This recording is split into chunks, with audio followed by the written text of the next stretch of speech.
Good evening. I'd like to welcome you all to tonight's special webinar titled Recognizing Chronic Fibrosing Interstitial Lung Disease with a Progressive Phenotype. My name is Ayodeji Adegunsoye, and I'm an assistant professor at the University of Chicago. So first, I would like to start by saying that this presentation is made on behalf of Boehringer Ingelheim Pharmaceuticals. The company has provided financial support for this program, and the presentation content has been reviewed for consistency with the FDA guidelines. Now, before we dive into the recognition of the progressive phenotype, I'd like to begin with a broad overview of the interstitial lung diseases. Now, ILDs, as we know them, are a group of diffuse lung diseases that result from parenchymal damage, and this damage can occur with varying degrees of inflammation as well as fibrosis. Now, while there are said to be over 200 different types of ILDs, ILDs can broadly be grouped into 5 categories as can be seen on the screen. Typically, the idiopathic ILDs on the left-handmost corner, which are those without an identifiable cause. Those which we call the hypersensitivity pneumonitis, and these are those ILDs that have an identified causative antigen that has caused a hypersensitivity reaction to the patient. And then we have the autoimmune ILDs. These typically are a category of autoimmune diseases that affects the lungs. We've got those we call those that are grouped under sarcoidosis, which really is a rare disease characterized by the formation of granulomatous lesions within the lungs and elsewhere as well in the body. And a catch-all group or category of other ILDs that includes diseases such as Langerhans cell histiocytosis, lymphangioliomyomatosis, and the drug-associated interstitial lung diseases, as well as other ILDs on the screen as well. So now, amongst these different subtypes of ILDs, several forms of ILDs stand out, and these are associated with an underlying mechanism of self-sustaining pulmonary fibrosis. As you can see on the screen, highlighted in coral are some fibrosing ILDs that are more likely to develop a progressive phenotype. I'll also point out here that this list you see on the screen is not an all-inclusive list. There are other ILD subtypes that also have this phenotype that are not listed on the screen in addition. When we think about the pathophysiologic mechanisms of fibrosis, after insult has occurred to the lungs or damage has occurred to alveolar tissue, a normal wound healing may occur, and you see that here above. And this would usually result in a return to normal functioning tissue. However, any breakdown in these regulatory mechanisms of wound healing may induce excessive activation of the inflammatory cascades. You have neovascularization, uncontrolled fibroblast activation, as well as ultimately fibrosis, which ultimately results in compromised lung function. And so in practice, it's important for us to consider the sum of clinical findings for signs of possible chronic fibrosing ILDs. And this includes really a constellation of both symptoms as well as signs that are elicited during the clinical evaluation process. These symptoms include features such as exertional dyspnea, shortness of breath on exertion, a non-productive cough, as well as a family history of ILD that's reported in the history taken during the clinical evaluation process. There may also be signs such as abnormal chest imaging, which is seen on the right-hand side here as well as crackles on auscultation of the lungs. We may find that the patients have exertional desaturation when they walk, either during a 6-minute walk test or just walking down the hallway in the clinic. And these patients may also have abnormal spirometry features, such as a low forced vital capacity or low diffusing capacity on a pulmonary function test. So after completion of a full clinical evaluation, the results should be considered together as a composite results evaluation after the clinical examination process has taken place. And this is really important because specific combinations of symptoms and signs can be characteristic of the chronic fibrosing ILDs. Now, we ask ourselves the question, are there clinical markers or indicators by which we can identify progression in chronic fibrosing ILDs? So yes, there are. Decline in forced vital capacity and or DLCO on PFTs, or the presence of fibrosis on an HRCT. These are readily available markers or predictors of mortality in patients with chronic fibrosing ILD with a progressive phenotype. One may also be able to identify progression in patients with chronic fibrosing ILDs by signs of worsening cough or dyspnea, patients who have acute exacerbations such as worsenings in their clinical course, a decrease in exercise capacity, and an impression by the clinician or the patient that the disease is worsening. Any of these markers may actually point towards an evidence of progression in patients with the chronic fibrosing interstitial lung diseases. And so when we see this, patients who report a shortness of breath, who report symptoms like we identified earlier, these patients should undergo complete pulmonary function test, lung function examination with a PFT. Typically, we can obtain one of three different patterns. They may have an obstructive defect on their PFTs where the TLC seems to be normal, but the flows are less than expected over the entire range of the lung volumes. They may have a restrictive defect, in which case the total lung capacity, the TLC, is also low, but the flows are relatively higher than expected at a given lung volume. And they may also have a mixed defect as well, where the patient has a low total lung capacity and a low FEV1 to FVC ratio. That's the forced expiratory volume within the first second, the ratio of that to the forced vital capacity. And that may be low, where it symbolizes a mixed defect in the context of a low total lung capacity.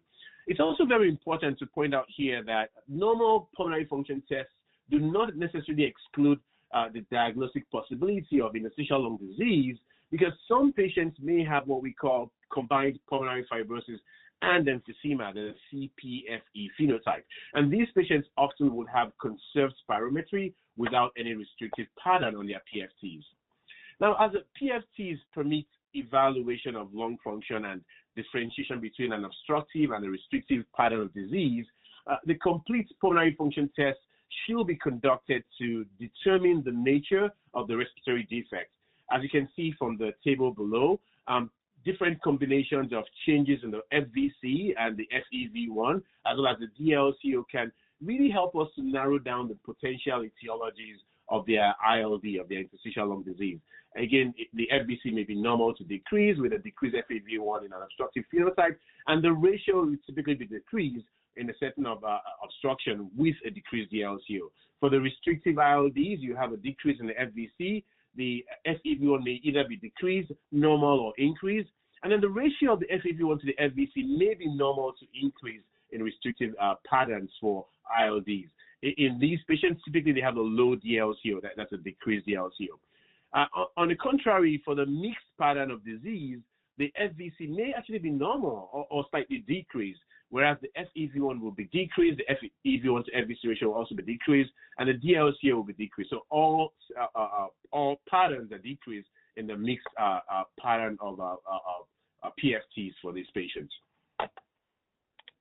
And so when we think about the progression of disease, it's currently not possible to accurately predict the clinical course of patients at the time of baseline evaluation when we see them in clinic.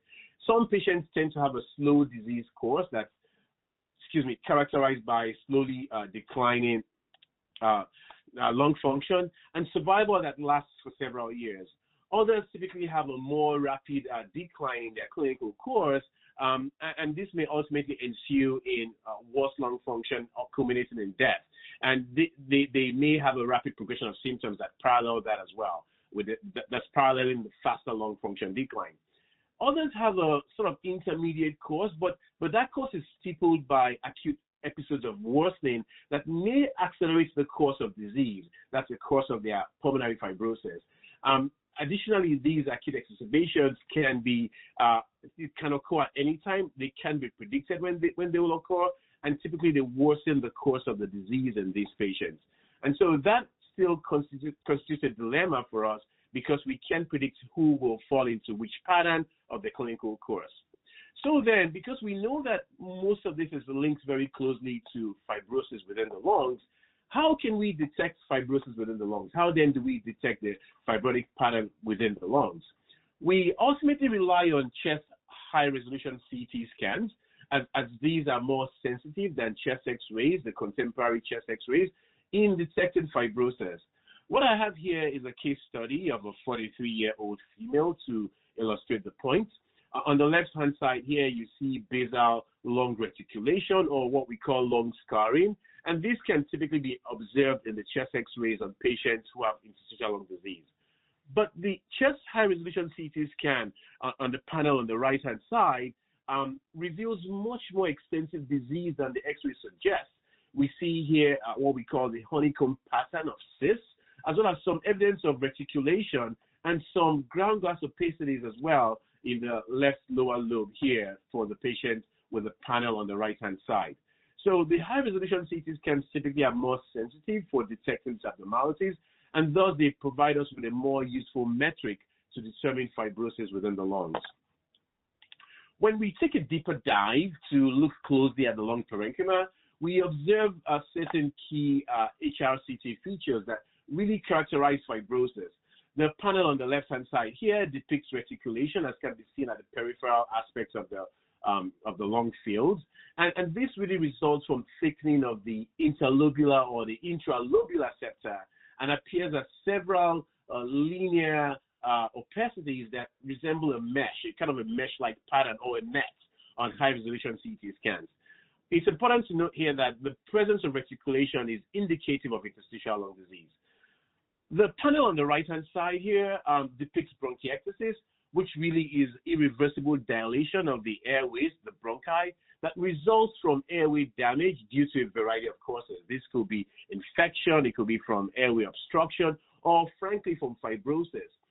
By definition, traction bronchiectasis results from fibrotic tissue, sort of pulling apart the bronchi, pulling out the bronchi, while the freestanding bronchiectasis typically refers to a pattern that is really unrelated to fibrosis. We often see traction bronchiectasis, the bronchiectasis that results from pulling at the periphery of the lung, where this is less supportive, where we have less supportive connective tissue in the lung periphery. And this leaves the bronchi prone to more architectural distortion.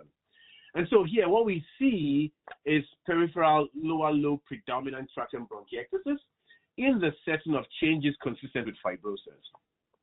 The middle panel, on the other hand, depicts frank honeycombing. These are rows of cysts at the periphery of the lung that results from the deposition of collagen, that's dense collagen fibers, that destroy the characteristic alveolar structure and is typically representative of end-stage lung disease. On high-resolution CT scan, the honeycomb cysts appear as enlarged air spaces that are really irregular in size, and they share thick walls. The walls are thickened and they are sort of opposed to each other, but also stacked upon one another. Now, these cysts typically range between 3 to 10 millimeters in diameter, but they really can be as large as 2.5 centimeters in cross-sectional diameter. Now, overall, there are a number of interstitial lung diseases that are associated with any of these three patterns: the reticulation, the traction bronchiectasis, and the honeycombing. And these include idiopathic pulmonary fibrosis, the IPF, the autoimmune interstitial lung diseases, such as we see in rheumatoid arthritis, or the hypersensitivity pneumonitis, which can be associated with a UIP pattern, a usual interstitial pneumonia pattern. And then finally, the exposure-related interstitial lung diseases, for example, asbestosis.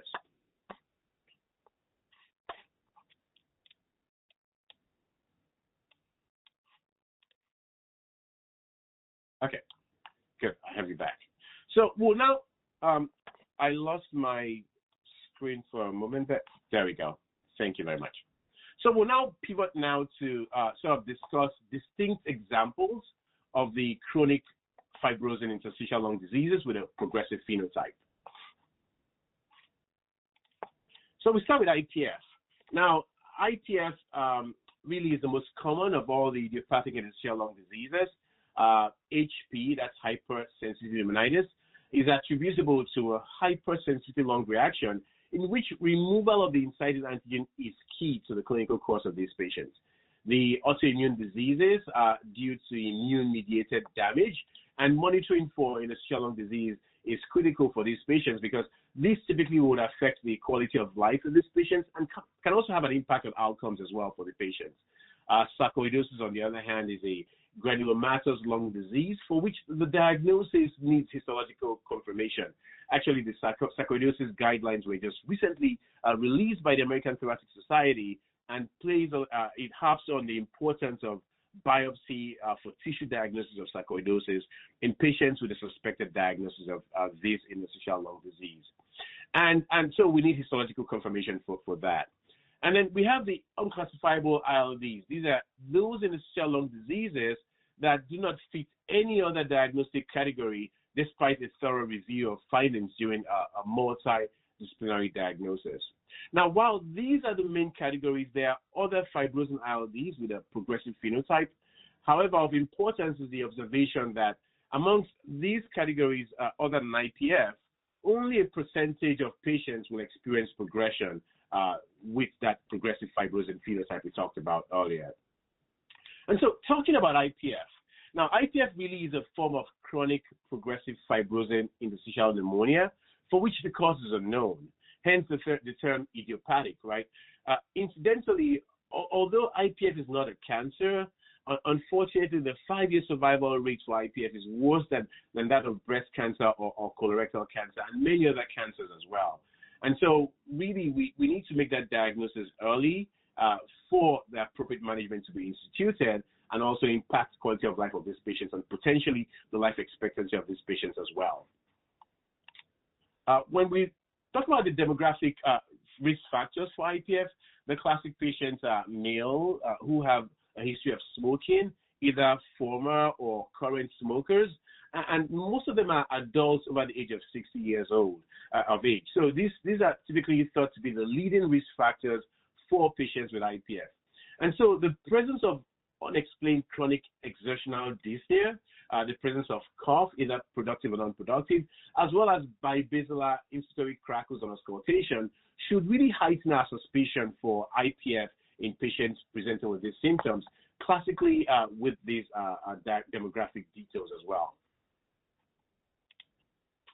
Unfortunately, there remains a substantial delay in the diagnosis of IPF around the world. It's about 1 to 2 years. And some recent reports actually put this at as high as 2 to 3 years in the delay before patients get diagnosed. And so up to 50% of patients, about half of patients are initially misdiagnosed before they get the right diagnosis and appropriate management is instituted for these patients. Now this is of critical importance because of the impact on mortality. In a single center study, researchers found that delayed referral from the onset of symptoms, classically dyspnea, to a tertiary referral care center significantly impacted mortality rates. As you can see on the panel at the bottom of the screen, there is an increase in the mortality as you delay the diagnosis from less than a year to 1 to 2 years to 2 to 4 years to more than 4 years progressively. And so we really should have measures instituted to make that diagnosis early and as such curb the dismal mortality pattern that we see for these patients with IPF. A diagnosis of IPF also requires a complete medical history to rule out possible confounders, as well as identify possible identifiable causes of respiratory symptoms that could confound the diagnosis. So you really want to get a comprehensive clinical evaluation, get data from a pulmonologist, radiological data from a thoracic radiologist, and if necessary, you want to get histological information from a surgical lung biopsy. Now, in recent times, we have been relying less and less on a biopsy because the HRCT findings tend to mirror the pathological features quite closely, and so we rely less and less on histopathologic features except where absolutely necessary. And so a multidisciplinary diagnosis really helps on the proper discussion in a multidisciplinary setting of the full clinical case between a thoracic radiologist, the pulmonologist who's caring for the patient, pathologist as well. All of this put together typically improves the diagnostic confidence for whatever diagnosis we make from that process. And the HRCT image on the right-hand side here shows a typical case of IPF. So here we see basilar honeycombing. We see reticulation as well at the periphery of the lungs. And this reticulation climbs on the periphery of the lungs, going from the bases all the way to the apices. And that's classic for IPF. It's sort of like a fibrosis spreading from the bottom all the way to the top of the lung fields. And that's really a classic pattern for idiopathic pulmonary fibrosis. This slide illustrates the progression of the usual interstitial pneumonia pattern that we see in patients with IPF and also other ILD subsets as well. What we see here is a volume loss at the basis, and here this occurs over a time period of 3 years as seen on the coronal images on the screen. Initially, you had more sort of larger lung volumes, which diminished over the course of 3 years as disease progressed, as the fibrosis progressed. And also we can see that when comparing the basilar and the peripherally predominant fibrotic features on both scans, these patients have clearly progressed over time. And that's classic for idiopathic pulmonary fibrosis, where literally the majority, almost overwhelming majority of patients with IPF progress over time, unlike several other interstitial lung diseases where just a subset progress over time. We also have the acute exacerbations, the intermittent worsenings that we mentioned earlier on. And these are associated with new bilateral ground glass opacification, as well as sometimes you see consolidation of the HRCTs as well. These ground glass opacities, the GGOs, are evident on the axial CT slides on the right-hand side here. You can see them on both sides of the lung fields, where the underlying architecture of the lung parenchyma still remains visible despite the presence of new diffuse opacities. And that's classic for ground glass opacities, which typically characterize acute exacerbations of ILD. So to give you a summative example case, we have here, for example, a former smoker who's over 60 years of age. He's got digital clubbing, he's got crackles on auscultation. The PFTs here depict compromised lung function.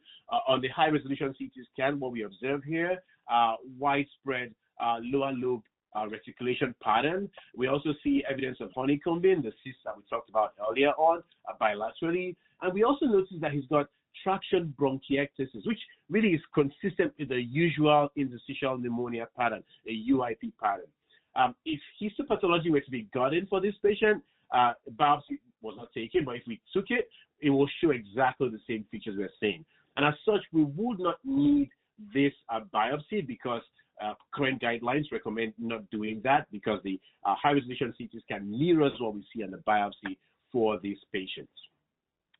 So let's switch gears a little bit here to HP. That's a hypersensitivity pneumonitis. Now, typically, this is an interstitial lung disease that may become fibrotic. Typically, it involves the terminal aspects of the respiratory tree, such as the alveoli, the terminal bronchioles, and the alveolar interstitium. It results from inhalation of an inciting antigen that results in a delayed allergic reaction for these patients. Now, in clinical practice, we see that the disease occurs secondary to prolonged inhalation of substances in the patient environment, and such as allergens or antigens or particles that the patient has become sensitized to, and such they develop a hyper-responsive pathologic response to this inhaled antigen. The prevalence of disease can be as high as 2.7 cases per 100,000. That number is obviously higher in geographic regions where you have a predisposition towards farming, towards mold inhalation, so occupations that result in exposures to mold. We're talking about things like cheese workers' disease, exposures to mold, and things like that. Now, there's data out there that suggests that identifying the inciting antigen typically will impact survival in these patients. And there are a host of cases, as we'll see, that predispose patients to developing HP, hypersensitivity pneumonitis. Therefore, antigen identification is of extreme importance in these patients. And that's because it could be associated with specific occupations, occupations such as birds fanciers, those who care for birds, farming, like I mentioned earlier on, cheese workers, it's called cheese workers' disease, furriers, malt workers, gardeners, and many other occupations put patients at risk for hypersensitivity pneumonitis. Recent data also suggests that upregulation of genes related to inflammation, such as T-cell activation, immune responses, all of these are important in the pathogenesis of HP, and more recently have also been linked to outcomes of treatment in these patients as well. Now, although the majority of patients are non-smokers, in smokers, there is an association with poorer survival as well. Interestingly, patients who have an avian antigen-associated HP, they have a higher rate of single nucleotide polymorphisms within the HLA-DRB1, and that plays a central role in the immunologic pathways, and as such influences the pathogenesis of HP as well. And so in the diagnostic process, we want to undertake a careful and thorough approach to identifying potential causes for these patients, causes such as birds or fungi, mold, which we talked about earlier on. And so the HRCT of the chest in fibrotic HP often reveals a mosaic attenuation pattern, which is very similar to what we see when we have air trapping within the pulmonary lobules. We often will see a reticulation as well, which I talked about earlier on. The CT scans could demonstrate traction bronchiectasis. They may have volume loss. It may occur with or without honeycombing. Again, characteristic for a usual interstitial pneumonia pattern, as is classic for IPF, the idiopathic pulmonary fibrosis. In this case, they do have an inhaled antigen which has been identified, and as such, the diagnosis is HP. The serologic pattern panel could also be helpful when we get a serologic panel of HP in this patient. And if you identify positive precipitins in the serologic panel, then it's really considered to be supportive of the diagnosis of hypersensitive pneumonitis. When these patients undergo a lung biopsy, which we often do not do, but typically when they have fibrotic HP, we perform a lung biopsy. The histopathologic pattern often will demonstrate a fibrotic change within the lung tissue. Now, this could be of varying degrees. It could have a non-specific interstitial pneumonia pattern, an NSIP pattern, or you may actually have a UIP pattern, a usual interstitial pneumonia pattern. And that's typically characterized by temporal heterogeneity, as well as spatial heterogeneity as well on the pathologic biopsy of these patients. Oftentimes, patients with HP undergo a BAL, bronchoalveolar lavage. And when we do a lavage and get a cell count with a predominant lymphocyte pattern, typically when it exceeds 50%, that is also highly supportive of the diagnosis of HP in patients with fibrotic interstitial lung disease, or ILD in general. And so the pattern of distribution can often vary with features that are similar to those of a usual interstitial pneumonia pattern, as I mentioned earlier on. We see here, as I depict on the panel on the left-hand side here, panel A, features that are similar to a UIP pattern. Again, we see the classic honeycombing that we talked about earlier on, which really is diagnosed with a UIP pattern in patients with HP. On the other hand, when you look at the panel B on the right-hand side, this patient has more of an NSIP pattern, the non-specific interstitial pneumonia pattern, for which the hallmark is ground glass opacities.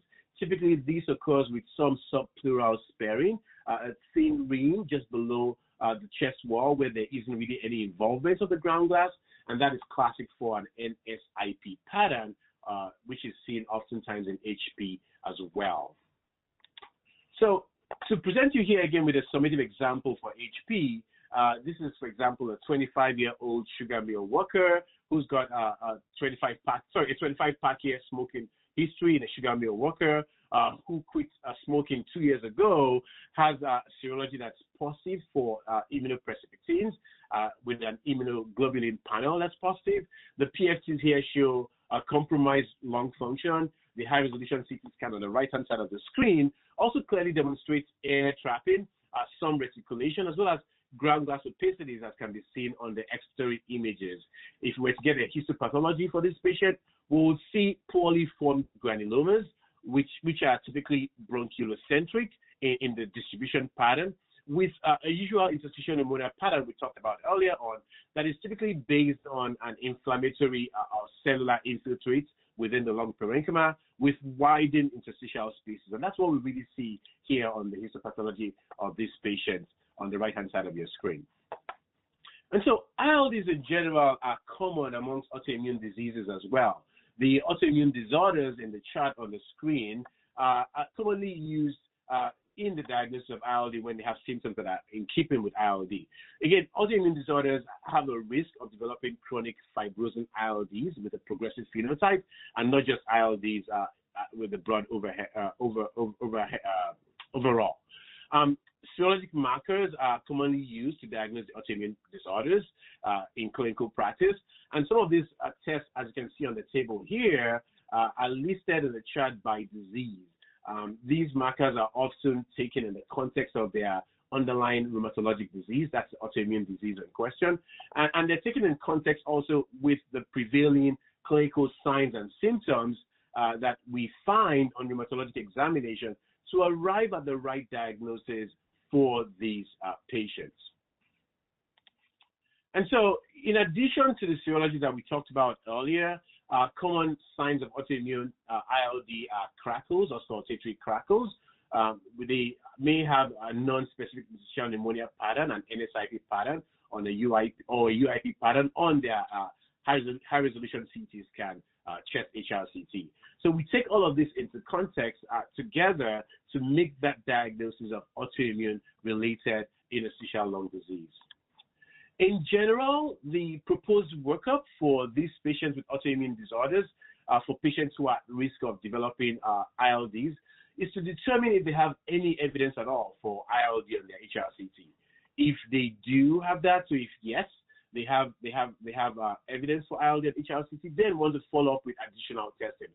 Want to get pulmonary function testing, want to get a 6-minute walk test, want to get a dyspnea assessment, typically with a self-reported dyspnea score, to determine the severity of the disease and help us guide management for these patients.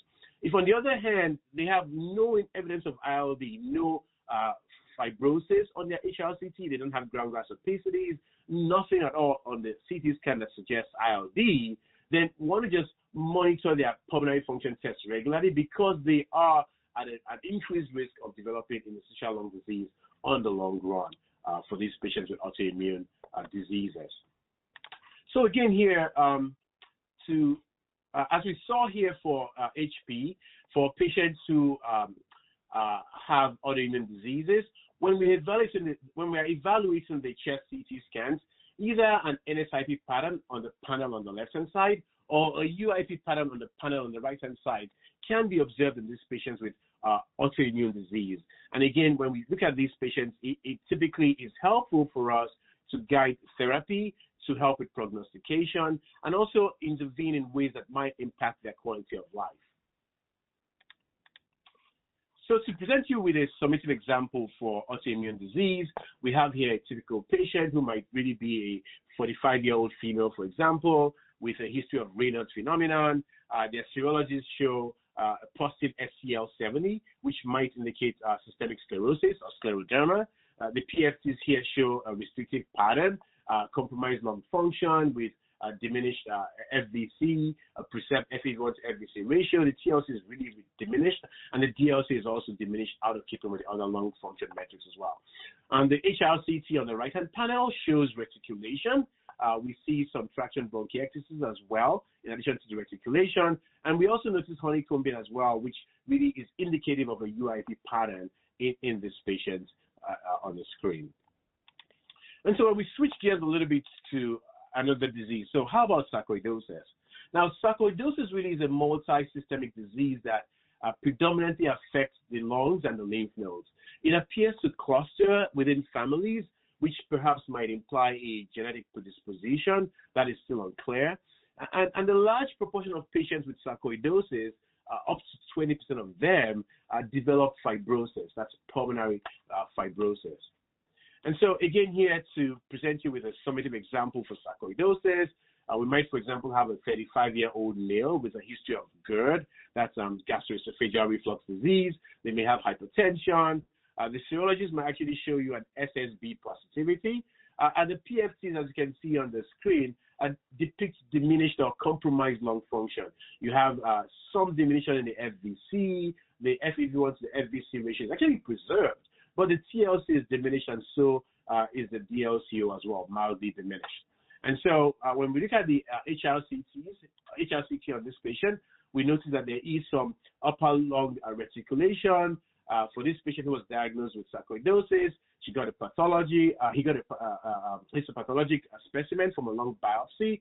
And what we see here on the right-hand side here is the depiction of extensive non-caseating granulomas, that's granulomatous inflammation, that follows the lymphatic route along the bronchosvascular bundle. So we see that on the HRCT, but it's also shown on the histopathologic specimen as well. So on the histopathology specimen, what we see here is well-formed granulomas, and the triangles on the bottom panel here show the hallmark flip-flop nuclei within these well-formed granulomas. And if you were to stain this patient with special staining for fungi and mycobacteria, they would be expected to be negative for these infectious organisms. So when, despite a thorough review of the clinical, radiologic, and pathologic findings during a multidisciplinary discussion, we still are unable to classify the patients, then we categorize such patients as being unclassifiable. They have unclassifiable ILD. Typically, these ILDs have either a discrepancy or overlapping findings on histopathology, or you might find that they have a discrepancy between their clinical and radiologic findings, or between radiologic findings and the pathologic findings. So there is a discordance between the different metrics that we have employed to arrive at the clinical diagnosis in these patients. They may also have a significant overlap between the clinical and radiologic features of different ILD subcategories that really preclude us from putting them in a diagnostic bin. And so these patients are typically referred to as being unclassifiable. So one possible algorithm that might be implemented or employed in these patients in our clinical practice will be to ask ourselves the question, is there a confident diagnosis of ILD in this patient? So is there a leading diagnosis for one ILD subtype in this patient? So if there's no leading diagnosis, then we'll ask ourselves, is there a leading diagnosis that has a 50%, more than a 50% confidence, right? So we haven't gotten a diagnosis that's definite. So is there one that has more than a 50% confidence for that ILD subtype? If the answer is still no, then we deem them as being unclassifiable. If, on the other hand, there is a leading diagnosis, then we arrive at a confident diagnosis of that ILD subtype. We're done. There isn't any need to pursue it further. But if we don't have a fully definite diagnosis, but we have more than the 50% confidence, then we ask ourselves, is there a provisional diagnosis that we can arrive at for this patient where we have a high confidence of diagnosis, somewhere between 70 to 89% confidence, or at least a low confidence diagnosis for one of the distinct ILD subtypes? If yes, then we follow a provisional diagnosis of an ILD subtype. So we really have to find out that we have no leading diagnosis with more than a 50% confidence for us to being patients as being unclassifiable, which is really a very high bar in clinical practice. Bear in mind that this is after a multidisciplinary discussion. And so, in summary, interstitial lung diseases are a diverse group of conditions that may result in pulmonary fibrosis. Many of them look similar in clinical presentation, in their radiologic imaging, and in their histopathologic assessment as well. Just as we've talked about, they may present with very similar symptoms: the dyspnea on exertion, the cough, the fatigue, the restrictive pattern that they have on their PFTs, as well as the diffuse lung infiltration on chest imaging, typically on a high-resolution CT scan. The chronic fibrosing ILDs with a progressive phenotype are those in which the ILDs are associated with fibrosis and disease progression. Typically, these are evidence of worsening on physical exam, and we discussed multiple signs of this already. These may be features such as the decline in lung function, which we talked about earlier. It could be worsening on their symptoms, such as cough or dyspnea on exertion, progressive fibrosis on high-resolution CT scans, the presence of clinical worsening, just getting worse clinically, or decrease in their exercise capacity, as well as just physician or patient's subtle impression that their disease has worsened from the last time they were seen. We also discussed that these really culminates in fibrosis, and that the various processes of lung damage that ultimately culminates in this fibrosis may occur through a final common pathway, regardless of the inciting cause or the initial insult that resulted in the process. ILD misdiagnosis, importantly, could impact the quality of life of patients, but also could impact patient care as well. And there was a recent survey of patients with ILD that showed that amongst patients with ILD, misdiagnosis is really very prevalent. And up to 75% of patients consulted 3 or more physicians, while 34% of patients had a delay of more than up to 2 years or even more in their clinical diagnosis before they arrived at the right diagnosis. Obviously, this has a negative impact on the quality of life of these patients, and we really should pay a great deal of attention to this because it could also impact their mortality as well. ILD centers are the most likely to have the proper resources for the multidisciplinary discussion that we talked about. This is now very highly recommended in the clinical practice for the diagnosis of ILDs. And in addition to having a pulmonologist as part of the team, you want to have a radiologist, a clinical pathologist, typically a thoracic pathologist in the meeting. Rheumatologists play an integral part as well, and a pulmonary rehabilitation specialist they typically have been very helpful in this process. We should also involve other clinicians, nurse practitioners, primary care physicians where available, and the respiratory therapists for this process because it typically increases the accuracy of diagnosis with this multidisciplinary approach. And so it's been increasingly encouraged in clinical practice. And so for more information, please visit Insights in ILD for more information on these processes and how to help with the recognition of this phenotype amongst patients with a chronic fibrosing interstitial lung disease diagnosis. And so thank you so very much for joining us this evening and for your attention. Have a beautiful rest of your day. Thank you.